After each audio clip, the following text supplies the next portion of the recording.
This is Melina Lee Williams-Haas. I deeply appreciate you listening and taking the time to hang out with me.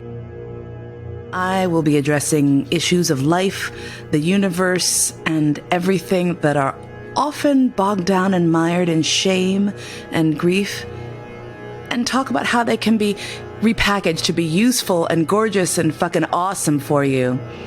So, sit back and relax, or, you know what? Sit up and freak out. However you prefer to listen. Let's go.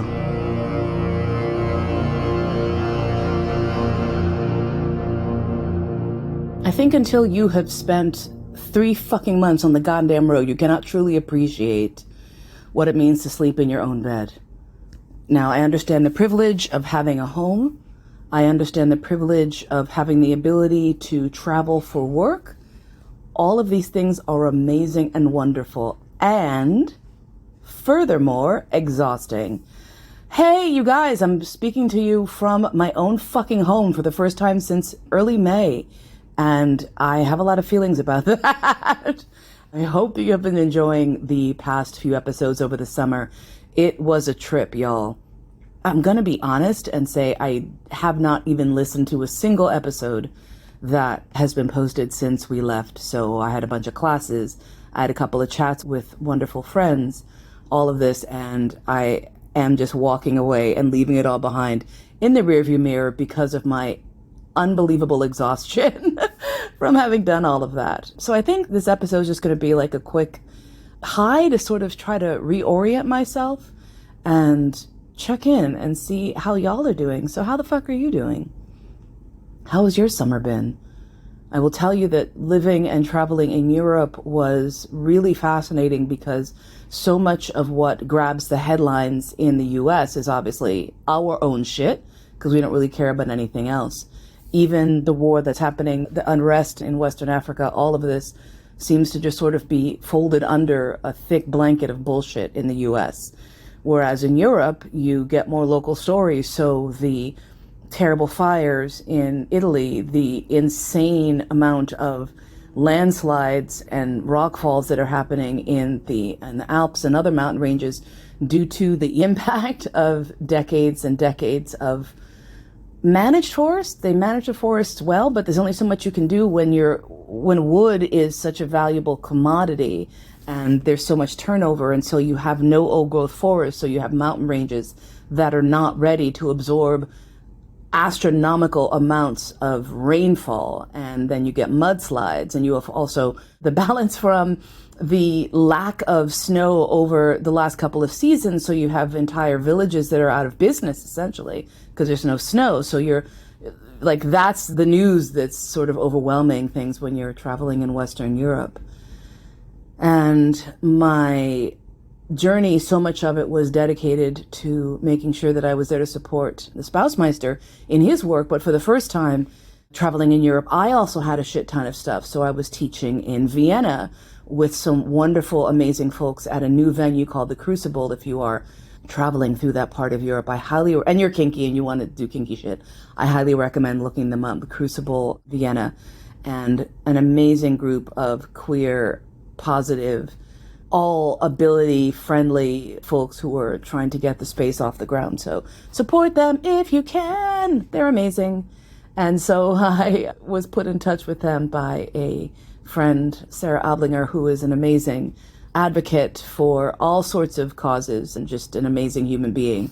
Put me in touch with them, and then that just exploded and took off. So from one class, I wound up doing 3 classes. One of the Spousmeister was back with me for, so we were able to do that together, which was so great and so terrific and just really uplifting for me.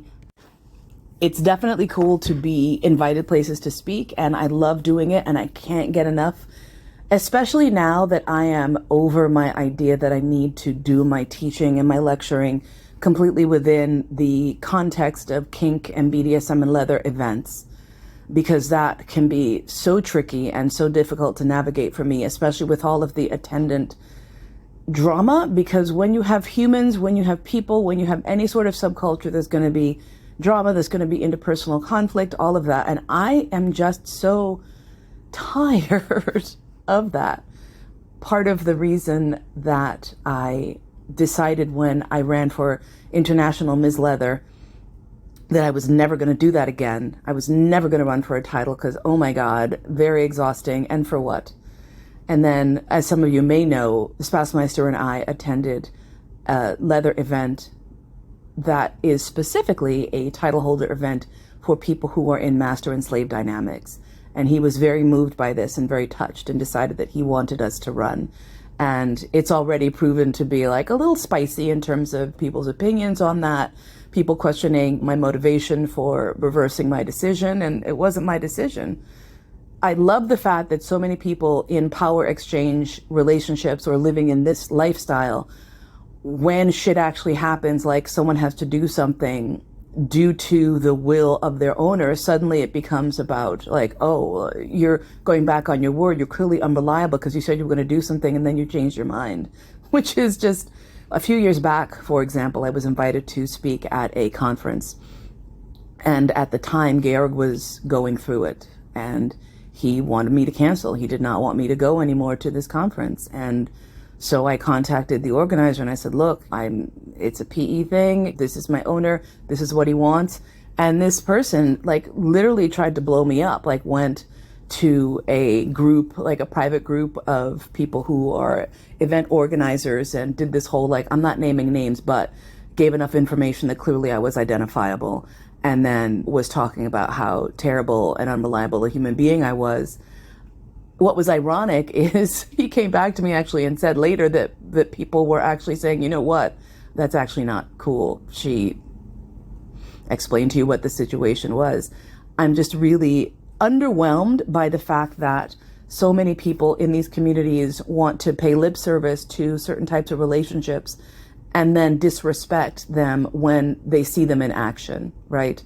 I see people who have very formal protocols, and I see people who have very non-existent protocols, and all of those lifestyles and all of those choices are very valid to me.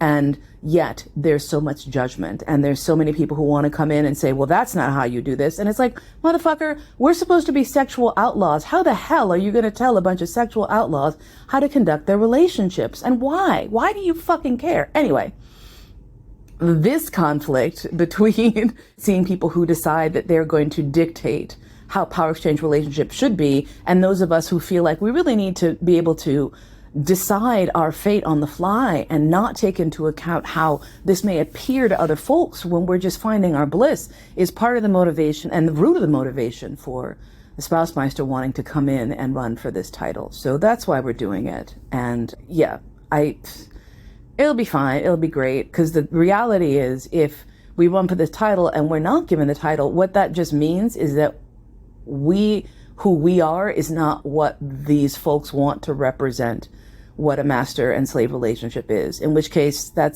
sucks, because I think our relationship is awesome and that's why we're running. So no harm, no foul. We're putting ourselves out there so that we can be representing for those of us who are like power slaves, who are loud and pushy and who do stand in front of and defend our owners tooth and nail, and don't fall to the wayside, kneel in a corner quietly, silently. That's who I'm out here for. And everyone else, you know what, whatever, bitches, whatever. I'm not trying to even fuck with that. So that's the part of it. I gotta say, I am developing an amazing appreciation and a gratitude for what I have in my life, for having a home that I love. This is a huge fucking deal because it's been a long time. I've had the fortune to have people offer me safe spaces in their house. My friend Julie Baum, when I first moved to the Bay Area, gave me a place to stay and helped me get on my feet. The evil Jewish lesbian landladies, Karen Taylor and Laura Antoniou, gave me a place to land when I first was trying to move back to New York. And those folks' generosity was what enabled me to find my own place. And in both cases, the places that I found after were perfect for me and sustained me. And so I do have a deep and profound gratitude for that. I do not You know what? I was about to lie. I was about to say I have a unique appreciation for coming back home, but I also have a unique appreciation for finding home everywhere. Right? This is one of the reasons when people sort of take me to task for the amount of shit I have when I travel. And let me just say the following. I was traveling on the road for 3 full months with one large and one medium-sized suitcase, which I consider for me to be remarkable. Plus, that was 4 hats as well. I had 4 fucking hats that I was traveling with, you guys. That's a quarter of a suitcase right there, just in the hat box. So fuck you people talking shit about my heavy suitcases. But the reality is, when you're on the road, when you're out, when you're away, when you're having to settle into different places with different energy, different levels of cleanliness, different levels of hygiene, different levels of comfort, different levels of neighbors, different levels of sound, you gotta have something to hold on to, especially if you are, like us, not neurotypical. And so, for example, not having my slippers can make me crazy because now my feet are walking on surfaces that I don't know the cleanliness of. Now I don't have to think about it. I just have my slippers. When you're jumping up and down to go find the toilet and maybe you forget that in order to get to the bathroom in this particular place, you have to walk by a wide open window with no curtains and the neighbors are right there. You want to have a bathrobe so you can have that at the foot of your bed and throw that on and know that you're going to be comfortable. If in the case of the Spouse-Meister, you are an addict and you need espresso to your comfort every morning and then several times throughout the day, you're going to want to carry your coffee machine with you so you're not worrying about the quality or whether or not something's going to be broken or whether or not a place even has a coffee machine there for you. And the most important thing that I found, especially traveling with my beloved, is remembering that we are home for one another. We are home for each other. And part of what's important for me is making sure that he's comfortable and he's okay, because he's my home. He's how I know I'm where I'm supposed to be. And it's the same for him. We had a couple of weeks during the trip where he had a visit with his youngest kid from his 3rd marriage, who unfortunately, due to COVID, and due to the bitchassery of her mother, who has launched a campaign of trying to destroy her child's relationship with her ex-husband, because, you know, that's really productive and good for the kid. Yeah, it's really good to undermine your relationship with your ex so that you can demonstrate your power over your child to your ex-husband, meanwhile doing the most harm to the kid, right? So that's really great. And due to a lot of uncooperativeness,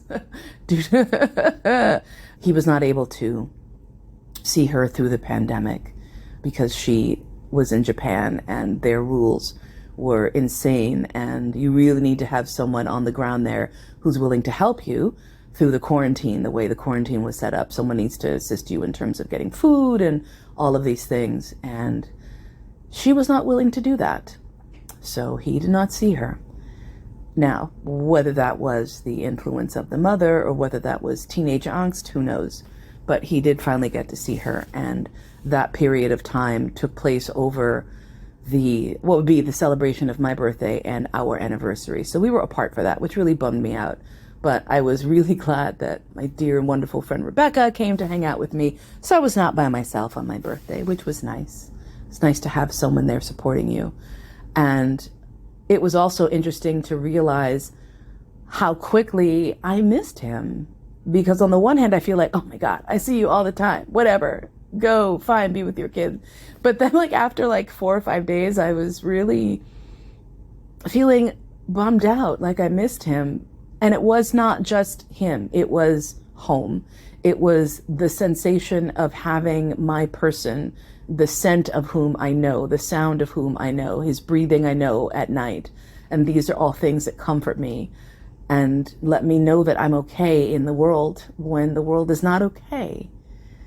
So despite the fact that it made me kind of sad for a while, I really was grateful, because it can become very easy when you spend so much time with someone, just day to day, the quotidian, in and out, boring shit, right? To maybe start to take that for granted. And I was really glad to be able to realize that not only do I not want to take him for granted, I don't. I really do have such a profound and remarkable appreciation for who he is and who we are together, right? Which brings me to the fact that we have now completed watching Steven Universe, something that I really was sort of excited for him to come and watch with me. And I had started rewatching the series because I just needed that in my life again. And he said, you know what, I would like to watch it too, and really got into it. And I was so stoked about that because there's so many analogies and there's so much that's so beautiful in that series that I kind of missed having the most important person in my life not know the ins and outs of the references and the discussions that spring up from that. So if you are not aware of Steven Universe, my God, go right now. Get it on Hulu, on Amazon Prime, on Cartoon Network, on, I believe, Netflix as well. It's available pretty much everywhere. And it is an animated series, and it is important to the health of humanity.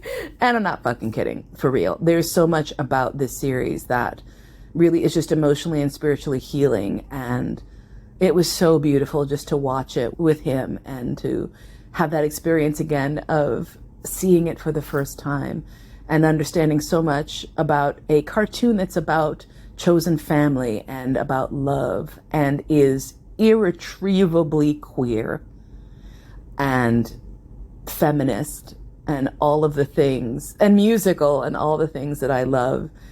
And yeah, so I recommend it. Go watch it. Please, oh my God, if you have not seen Steven Universe, I implore you to watch it. I should just do Steven Universe review rundowns, because I think I might start watching it again, and maybe I'll have a little thing where I'll do like at the beginning of the show, just do like, and here are the episodes that whatever. Would you be interested in that? Would people do that? Is that something folks do? I know that people on YouTube are perpetually like having side channels where they're like, and so, you know what? This is why it's called All That and Mo. Yes, I can talk about Steven Universe. And frankly, there is so much crossover and so much about DS and MS and kink and SM and relationship dynamics and power exchange and chosen family and conflict and trauma and childhood trauma all through this series that anyone who is a human who struggles with anything really needs to see it. Anyone who has ever been in love, anyone who's ever having their heart broken, anyone who's ever been a parent or a child, anyone who has ever had a relationship that lured you with its toxicity, right? Like, it's got every motherfucking thing. It's all in there, y'all. So please do go ahead and watch it. So yeah, so Spousmeister and I watched it. We're through the main series, and now we have, I think it's just called Steven Universe, a movie, whatever. And then Steven Universe Future, which is the 10-episode wrap-up that brings back, it ties in everything from the series, the movie, and then gives you a bit of closure for moving on with your life after the best series that has ever been produced is over, which is heartbreaking and devastating, right? Like, I had a similar thing happen actually with Samurai Jack, which is another cartoon that I absolutely love. And it ran for a few years and then just abruptly stopped. And then finally, after 5 or 6 years, they brought back Genndy Tartakovsky to finish it with a 10-episode wrap-up. And poor Spousmeister, like, I told him, I was like, I think I'm going to cry a lot after this is done. But I had no idea how, in addition to just the sadness of the nostalgia of the series being done, the arc that they put in this 10-episode conclusion for Samurai Jack was so fucking eviscerating. It was everything. Like, it was like they went in there like, what will make Melina cry for like a week? What can we, let's see. Yeah, that, okay, yeah, okay, yeah. And now add a love story in there. Okay, great, awesome, fantastic. And she's devastated. Congratulations to everyone, right? It was, holy shit, it was so goddamn much. It was so much. But similarly, I cried my fucking eyeballs out at the end of that. And similarly for Steven Universe. And it was crazy because, like, I was so heartbroken that, like, you would think I would find solace in going back and watching it again. But I actually couldn't for like a year. I couldn't watch any episodes. I couldn't even watch like my fave episodes that I turn to when I just want like a little something to, no, it was all just so devastating to me. I think that was really similar to when Prince passed away. I just I couldn't listen to his music, which was the worst, because here I was mourning the most important musician to me continuously in my life for the longest period of time, and I couldn't even find comfort in his music because it was just that much more devastating to listen to. Oh my God, so fucking nuts. Yeah. That was, God, my train of thought. Oh, middle-aged brain. Why? What else was I going to talk about? I had something else I was going to talk about. Oh God, yes. Speaking of current events, I realize I have not said anything on social media about the current controversy surrounding Lizzo, singer, songwriter, flautist, who is embroiled in a really ugly looking lawsuit brought by some of her dancers of sexual harassment and badness. And I realized several things. I realized, first of all, that I had earlier this year had a moment where I wanted to post something pertaining to her, and I just paused and I just sort of held back, and I was like, I don't know. And I don't know why. And I went to look back, and I was like, realized that I had not really, my fandom had kind of faded a little bit, and I wasn't sure why that was. And I don't know if I had picked up on something, or there was a vibe going on, or maybe, I don't know what it was, but like, I legit, when this dropped, I was sad, I was disappointed, but I wasn't like shocked or horrified. And I realized that I had myself been pulling back a bit from the fandom. And then when this dropped, because normally when I see a celebrity accused of some shit, I'm always like, believe the victim. And I didn't not believe them, but I had this like just stuck moment of being stuck. And I couldn't figure out why. And then I woke up a couple days later and I said, yes. It's because of my history. It's because of my history. Because, you see, I myself, years ago, when I was still working in corporate life, corporate America, I was accused of creating a hostile work environment and sexual harassment and inappropriate behavior and doing harm to a fellow employee, another woman who brought charges against me to Wells Fargo. And this was a woman who, up until the morning that I was taken into my manager's office, a friend, someone who I loved and trusted and hung out with. And we had a friendship outside of work that then spilled into work. And this was the reason for the quote unquote inappropriate behavior. And so as someone who has faced these accusations myself, I realized that my first reflex was to say, wait, but what if? But what if she just, but what if? And it was really hard. It was really hard for me to cope with that because of my own experience, because of the fact that technically, legally, on paper, yeah, the shit that we were doing, the shit that this woman, someone who I'd taken to be a friend, Sally, had done and said, I had done and said were correct. But the reality was, the reason that those things were done and said was because we had such a comfortable relationship. Maybe you've been in that position where you've had a friend who you made at work, and then your friendship moves back into the workplace. And so all the like raunchy jokes and humor and all the bullshit that you do outside of work suddenly is back in work. Is it appropriate? No. Do you expect that your friend who you love and trust is going to turn around and take your friendship shit and turn you over to fucking the cops because of it? No, you also don't think that. But you know what? You live and you fucking learn. And the reality is I had to take the hit for this shit. What made me very sad was that so many people who were friends of mine supported me kinda. They were like, well, Mo, you were wrong, but she was wrong too. It's both of you. And I was like, but I did not act in bad faith. And she did. She acted in very bad faith. All of this is to say, the reality is, while the allegations against me were on paper shocking and horrible, the reality was twofold. When the investigation was conducted against me and other people in the office were brought in and carefully questioned in terms of what they had seen and observed, each and every one of them assumed that whatever controversy was going on was centered around Sally, not around me, because her reputation as being a troublemaker, as being raunchy, as being loudmouth, as being inappropriate, had preceded my tenure there. What she did not anticipate was the fact that her past would come up and bite her in the ass. The second thing she did wrong was to send me a series of emails thanking me for our friendship and praising me for the advice that I had given to, advice that she then turned around and made into harassment. And so I could prove that in writing, I had means to assume that she was welcoming of, accepting of, and grateful for my quote unquote harassment of her. And so when she went to tearfully to management saying that I was twisting her arm and yelling at her that she needed to masturbate, was trying to dictate to her sexual things she should do, and I could turn around and show her the email where actually the discussion was about the fact that she was really sexually promiscuous and assuming that this was the only way for her to get her sexual needs gratified. And I said, look, those are things maybe you should do for yourself and not assume that you need a man to do those things. Maybe you should try just doing it yourself. And then we went down to Good Vibrations and bought vibrators and had a great afternoon. And then she wrote me this email thanking me for it. And then, I don't know, stupidly turned around and reported me to management for this exact same shit. So my first thought process was to be a little bit defensive, to say, wait a second.